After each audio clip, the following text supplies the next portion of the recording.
Class 8 के बच्चों, कक्षा 8 की गृहशिल्प में मैंने आपको पाठ 1 के स्वास्थ्य का नामक पाठ का वृद्धि निगरानी का महत्व, प्रतिरक्षण इसका महत्व, आपका प्रश्नोत्तर मैंने इसको समझाया भी था और आप लोगों को लिखवाया भी था। आप लोगों ने इसका उत्तर लिख के मुझको सेंड भी किया था। प्रतिरक्षण जो टीके होते हैं जैसे गर्भावस्था के 16 से 36 महीनों के सप्ताह में, 6 सप्ताह में, 10 सप्ताह में, 14 सप्ताह में, 9 माह में, 1 वर्ष में, 16 से 19 माह में, 2 वर्ष में, 5 वर्ष में, 5 से 6 वर्ष में और 10 वर्ष में, ये सारे प्रतिरोधक टीके होते हैं। और किस रोग के लिए कौन से टीके होते हैं वो इसमें बचाव के लिए लिखाए गए हैं, जिनको मैं आपको सेंड कर दूंगी, उससे आप लोग नोट कर लीजिएगा। साथ में बच्चों आप ये भी जानिए, मैं आपको कुछ और बताना चाहती हूँ उसी लेसन के अंतर्गत कि विश्व पोलियो दिवस कब मनाया जाता है और इसका उद्देश्य क्या है। तो विश्व पोलियो दिवस 24 अक्टूबर को मनाया जाता है, जिसका उद्देश्य इस बीमारी के प्रति लोगों को जागरूक करना है।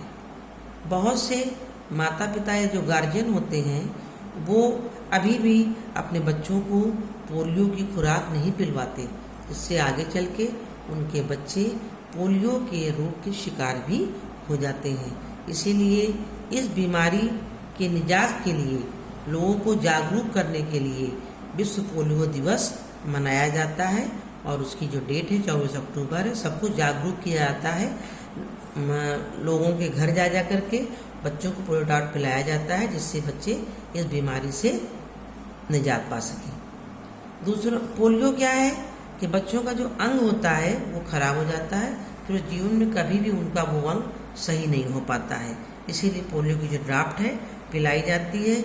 इस पोलियो ड्राफ्ट को पिलाने से अब बच्चे इस रोग से बहुत ही कम पीड़ित हो रहे हैं। तो जो पोलियो का वायरल होता है ये कहाँ पैदा होता है ज़्यादा? अस्वच्छता में, स्वास्थ्य सुविधाओं की कमी के कारण ज़्यादा तेज़ी से फैलता है। वैसे तो कोई भी बीमारी हो, कोई भी वायरस हो, गंदगी में अधिक फैलता है।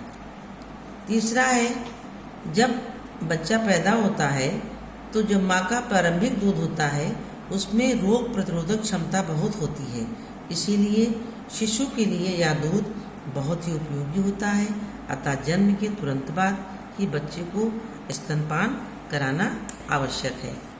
बच्चों को कुपोषण क्या है और उसके कारण क्या है मैंने पहले भी समझाया था, थोड़ा सा मैं आज इसको आपको मैं पुनरावृत्ति करके फिर से बताना चाहती हूँ। कुपोषण शरीर में पोषक तत्वों की कमी या अधिकता से कुपोषण होता है।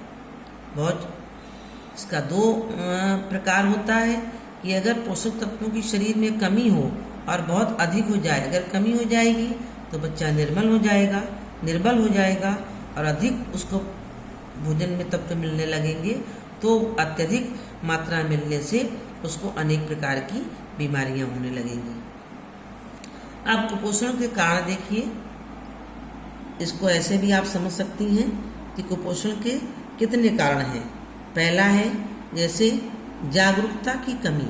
बहुत से घरों में अभी भी लोग बच्चों पर भी ध्यान नहीं देते, अपने पर भी ध्यान नहीं देते और उनको पोषक तत्वों से युक्त उनको भोजन नहीं देते हैं, जिससे भी बच्चे कुपोषण का शिकार हो जाते हैं। इसीलिए जो घर की गृहिणी होती है उसको पढ़ा लिखा होना और उसको भोजन के लिए ज्ञान होना बहुत ही आवश्यक होता है। तो इसलिए जागरूक करने के लिए ये पाठ पढ़ाया जाता है। पहला कारण है जागरूकता की कमी। दूसरा है अनुपयुक्त भोजन। अगर उसको पोषक तत्व संबंधी भोजन, चाहे बच्चे हों चाहे बड़े हों ना मिले उनको भोजन, जिसके अंतर्गत सारे हमारे तत्व आते हैं, प्रोटीन, कार्बोहाइड्रेट, विटामिन, कैल्शियम, वसा, सारी चीज़ें चाहिए। अगर ये चीज़ें मिलती हैं तो आदमी के कुपोषण का शिकार नहीं होता, नहीं तो कुपोषण का शिकार होता है। इसके बाद आता है गरीबी। गरीबी भी अपने में एक बहुत बड़ी बीमारी है। गरीबी के कारण अगर वो चाह कर भी जो घर के सदस्य हैं लोगों ना खुद खा पाते हैं पोषक तत्वों से युक्त भोजन और ना अपने परिवार के बच्चों को दे पाते हैं। फिर है अति पोषण। किसी किसी के यहाँ अगर बहुत पैसा है और अगर उन्होंने अपने बच्चों को संतुलित भोजन न दे करके बच्चे की इच्छा के अनुसार उनको भोजन दिया, तब भी अति पोषण से भी बच्चों को कुपोषण की बीमारी हो जाती है। जैसे उनको पोषक तत्वों से भोजन न दे करके उनकी आजकल के बच्चे हैं सब्जी खाना नहीं चाहते, सिर्फ ब्रेड खाना चाहते हैं, रोटी खाना नहीं चाहते, इससे भी बच्चों के अंदर कुपोषण होता है। फिर है अस्वच्छ वातावरण। अगर आपके चारों ओर गंदगी है, पर्यावरण में गंदगी है, घर के बाहर या अंदर गंदगी है, तब भी कुपोषण होता है। उसके बाद आता है जनसंख्या वृद्धि। ये बहुत ही महत्वपूर्ण कारण है जिसकी वजह से कुपोषण होता है। भोज्य पदार्थों में मिलावट, ये इसके लिए कोई रोकथाम भी होना इतना सहज नहीं है, लेकिन फिर भी साफ सफाई का ध्यान रख करके कुपोषण से बचा जा सकता है। और अपर्याप्त भोजन, अगर किसी को अपर्याप्त भोजन बने संतुलित भोजन नहीं मिलता है तब भी कुपोषण का कारण होता है। ये है कुपोषण और उसके कारण। आपके स्वच्छता के अंतर्गत सूखा रोग आता है जो बच्चों में अधिक पाया जाता है। इसको रिकेटिक भी कहते हैं। शरीर में कैल्शियम एवं विटामिन डी की कमी से हो जाने वाले जो रोग होते हैं बच्चों के अंदर, उसको सूखा रोग कहते हैं। इस रोग के लक्षण क्या होते हैं? अस्थि माने हड्डी दुर्बल हो जाती है और रिकेटस माने कमजोर हो जाती है।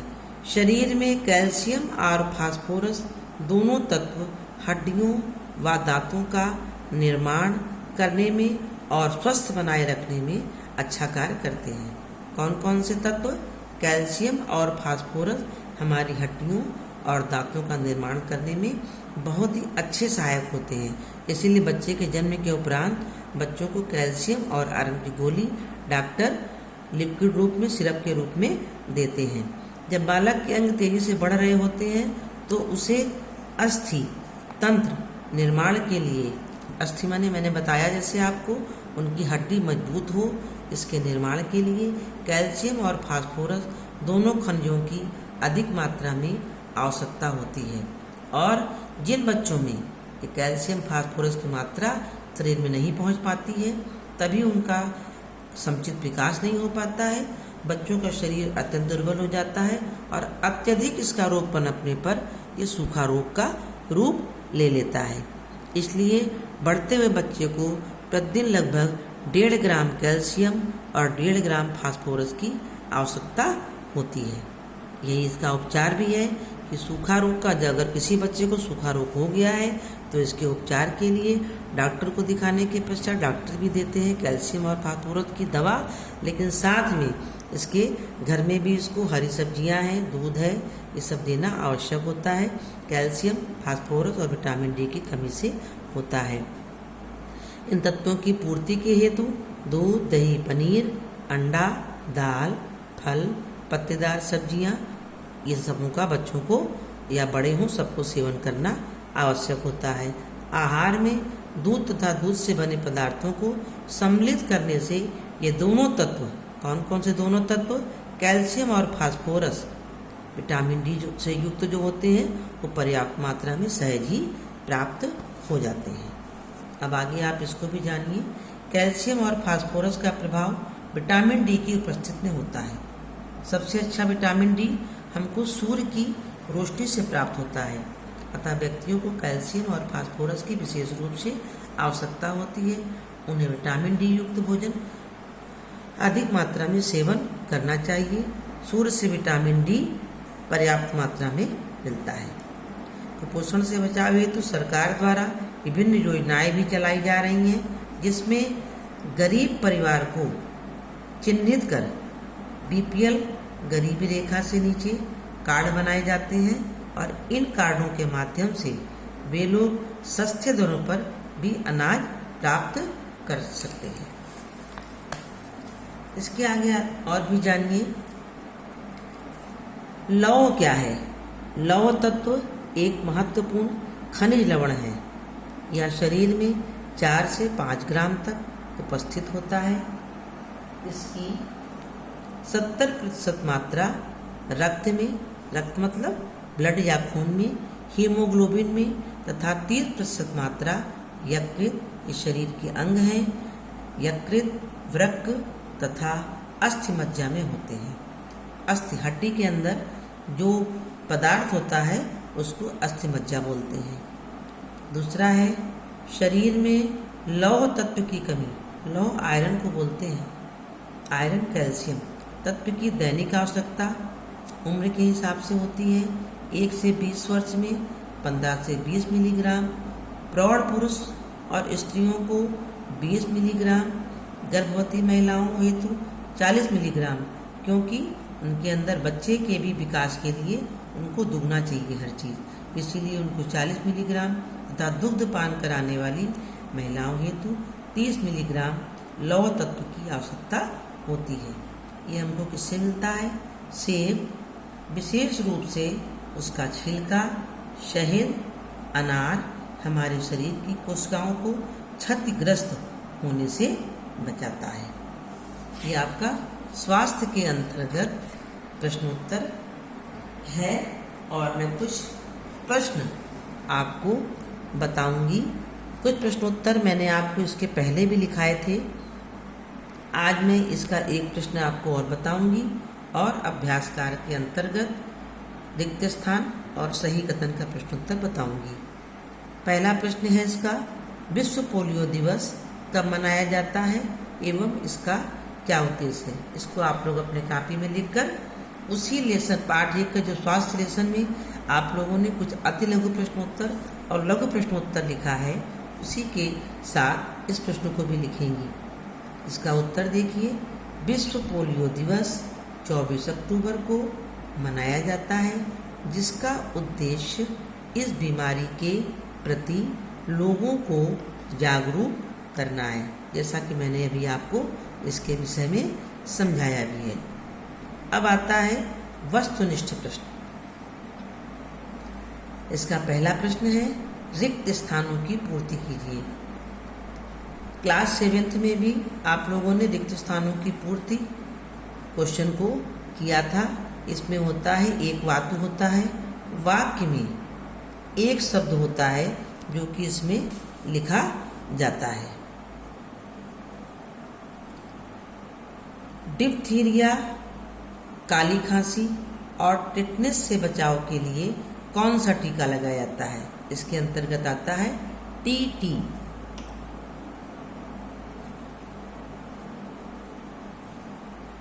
टीटी का टीका लगाया जाता है। गर्भवती महिला की रक्षा के लिए टिटनेस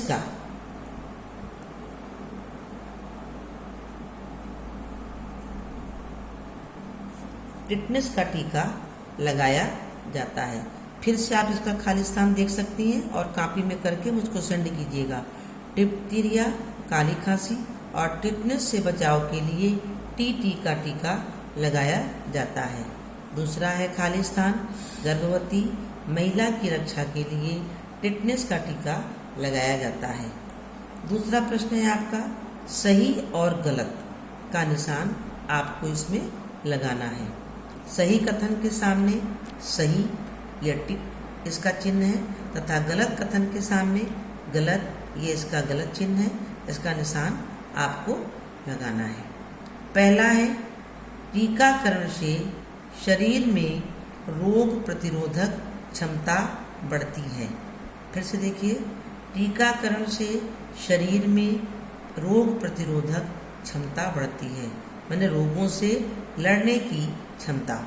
टीकाकरण क्या है? जो टीके बच्चों को पैदा होने के बाद से लगाए जाते हैं, मैंने पहले भी आपको बताया है। खसरे का टीका, बीसीजी का टीका, टीबी का टीका, डिप्थीरिया का टीका, काली खांसी का टीका, मलेरिया का, टाइफाइड का, अनेक प्रकार के रोग हैं जिनके टीके अस्पतालों में मिलते हैं। सरकारी अस्पतालों में भी, प्राइवेट अस्पतालों में भी वो टीका बच्चों को लगाया जाता है रोग प्रतिरोधक क्षमता बढ़ाने के लिए। तो ये जो वाक्य है ये सही है, इसमें इसीलिए टिक का निशान लगाया गया है। दूसरा है, स्वस्थ व्यक्ति के शरीर में रोगाणुओं से मुकाबला करने की शक्ति नहीं होती। तो स्वस्थ व्यक्ति, अगर मनुष्य या बच्चा स्वस्थ रहेगा तो शरीर में उसके रोगाणुओं से लड़ने की क्षमता तो होगी, तो वो बच्चा स्वस्थ रहेगा, बीमार होगा ही नहीं। तो इसीलिए जो ये वाक्य है, ये वाक्य गलत है। तीसरा है, क्वासियोरकर रोग का मुख्य कारण प्रोटीन की कमी है। क्वासियोरकर रोग का मैंने पूरा आपका प्रश्न, उसका उत्तर लक्षण सहित लिखाया था। ये प्रोटीन की कमी से होता है, तो ये भी उत्तर आपका वाक्य सही है कि क्वासियोरकर रोग का मुख्य कारण प्रोटीन की कमी है। ये भी आपका उत्तर सही चिन्ह इसमें लगेगा। इस प्रकार से आप अपनी कॉपी में उसी लेसन 1 स्वास्थ्य में प्रश्न के नीचे इस प्रश्न को और ये वस्तुनिष्ठ प्रश्न में खाली स्थान और सही कथन वाला सही और गलत का प्रश्नोत्तर कॉपी में करके मुझको व्हाट्सएप में सेंड करेंगी, तब इसके आगे मैं आपको और लिखाऊंगी और पढ़ाऊंगी। धन्यवाद।